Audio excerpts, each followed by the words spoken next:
really am interested to talk about these spoilers for Marvel's The Eternals, but I don't want to get out there and ruin stuff for other people. What should I do? Wait a minute.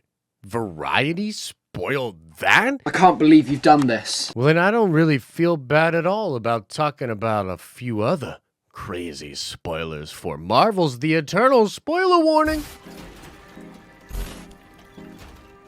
What's up, everybody? It's Josh coming at you from Nerd Vengers Tower as per usual. And yeah, I want to issue a big old spoiler warning for Marvel's The Eternals. We are going to be getting into some specific things that are going to happen in the movie, one of which I think is going to be pretty controversial, something we've been talking about for some time. And then I also want to talk about the not one, but two crazy post-credit scenes that a lot of people are talking about online. For real, if this is not the kind of content you like, get on out of here. I'm going to assume everybody clicking on this video and getting to this point of the video is okay with spoilers. And that's cool with me, as I'm obviously pretty okay with them as well. Now, I'm not going to go beat by beat out there with regards to the things that are going to happen in Marvel's The Eternals, and I look forward to watching the movie and watching a lot of this stuff play out for myself. But there are a few key things, including the big old twist in the movie, that yes, is now confirmed to be true, because a lot of people watched the film yesterday. There were some people leaking out things that happened on Reddit, and there were even some people that came and talked to me privately about different aspects of the movie. And so let's start with the big one, the crazy one. Dun dun dun dun. Yes, there are robots. Oh my gosh.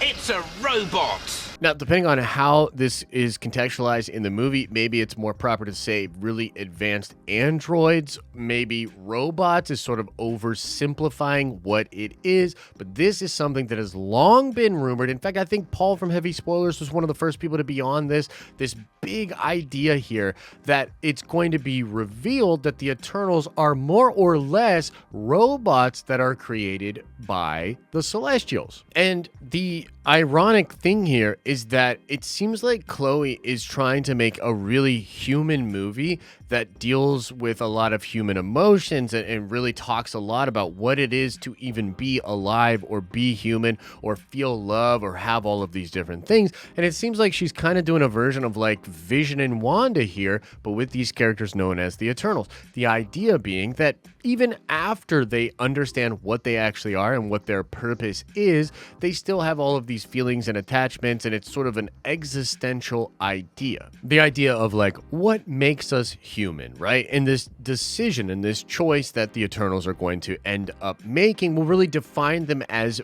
beings. And I'm all for that. And it seems really interesting, but there is a side to this that I don't know if fans are going to completely get behind. And I actually wanted to make this point to you here and now that I think there's something ironic about writing a movie that's supposed to be about representation, at least in some ways, and you want all of these different heroes represented on the screen, and you're not only not making them actual real human beings, but in some sense, I imagine the Celestials themselves have made the Eternals diverse to have them be able to more easily acclimate to the peoples of Earth, to the different peoples that are around on the planet. There's something kind of ironic and meta going on there, where you have celestial godlike beings creating androids and making them diverse to have them more easily blend in with the different populations of the planet, and a corporation changing characters and making characters in a fiction that are diverse somewhat for the sake of diversity. There's like a weird meta thing going on there, right? It just feels really freaking weird. Like, it's kind of ironic. Like, the studio itself is in some ways making diverse androids to have it more easily blend in with the people of Earth. I don't know if that makes sense, but I found it to be kind of weird. I also honestly just don't know how I would feel if I was a person of color, or if I was someone that was looking for representation, and then I came to realize that the movie I thought that was going to put someone like me on the screen ended up being a robot. And just in general, I'm going to be really interested in how the Marvel audience takes this big twist. And it actually goes further than just the fact that the Eternals are robots, right? We actually talked about this in the video yesterday, which is just so crazy because it tended to be 100% accurate. But the whole idea is that the Celestials first create the Deviants, and the creation of the Deviants is done to eliminate threats to the organic life, like mainly humanoids on different planets. But they get deformed, they sort of lose their focus, and then they start attacking the very things that they were made to protect, right? So the Deviants are the first version of these robots that are there to protect organic life. So then the Celestials create the Eternals to fight against the Deviants, which are trying to eliminate these humans, right?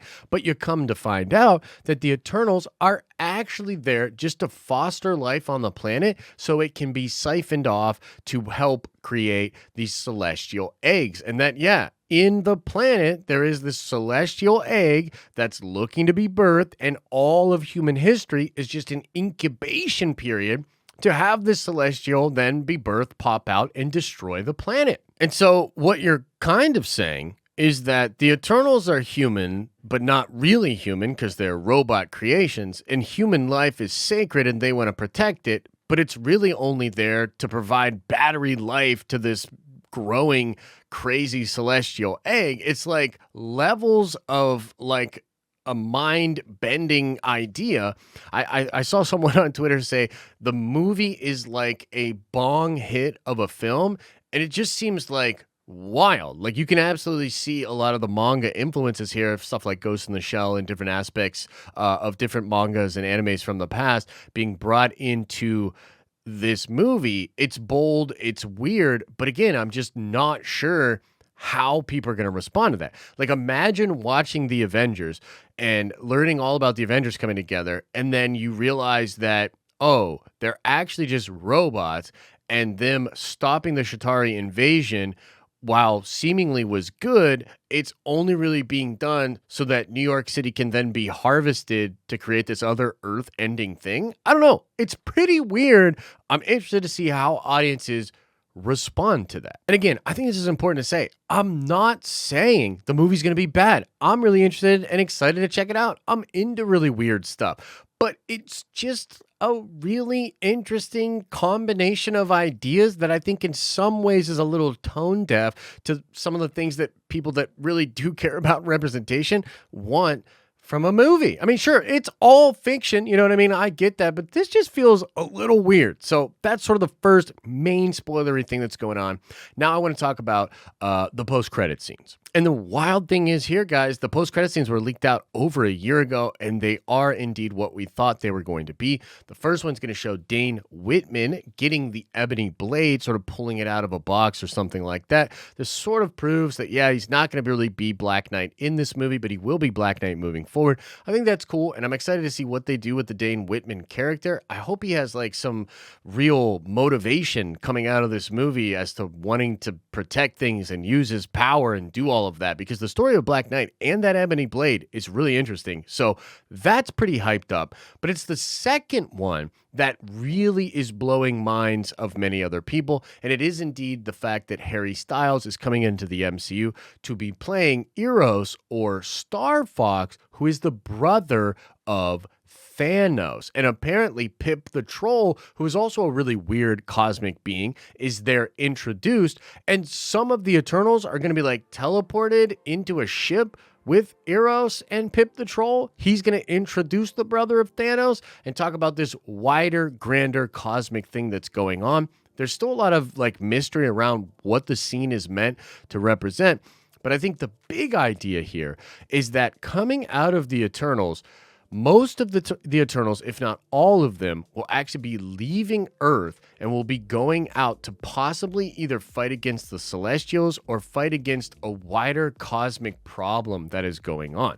That's kind of interesting. I do wonder, how is Star Fox and Pip the Troll and other very powerful beings, how are all of them going to be dealing with whatever's happening in the Marvel MCU and multiverse. I love these characters, and I love a lot of these ideas, coming from the more cosmic side of Marvel Comics, and I look forward to really opening up and expanding that side of things.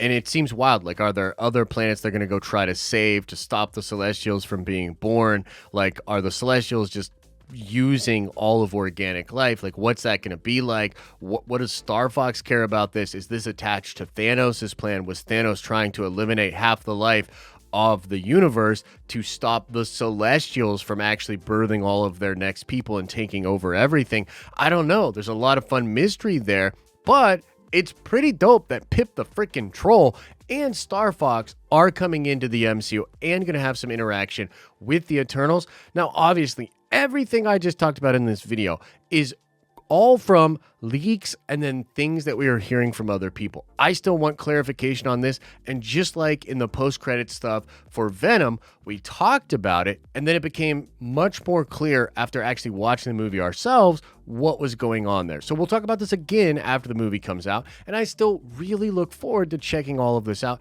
and formulating my own opinion. But if you're into the spoiler culture like I am, you probably want to know that the robot thing was indeed real. You probably want to talk about some of the nuance and possible problems with that. And then you'd probably love to speculate about the 2 post-credit scenes and what's coming next for the Marvel Cinematic Universe. I'm still a big Marvel fan. I'm still super excited for everything they have coming. But some of this stuff is a little odd to me, so I'm certainly interested in what you think about it. Let me know your thoughts in the comment section below. I would ask that you don't just go spread the spoilers out into open forums and all over the place. I'm going to try to be really smart about this thumbnail. I'm going to try to be smart about the title and not leak stuff to people that don't want it. But you're here, you're getting it. Check it out in the comments section. Totally respect that. Like this video if you liked it. Like this video if you liked it. Subscribe to our channel to see more of our content pop up in your recommended feed, and go check out the live streaming channel where we have fun streaming about all sorts of nerdy things all throughout the week. It goes down over on the live streaming channel. As I always say, I hope you're having an awesome and a nerdy day, and I'll see you in the next video.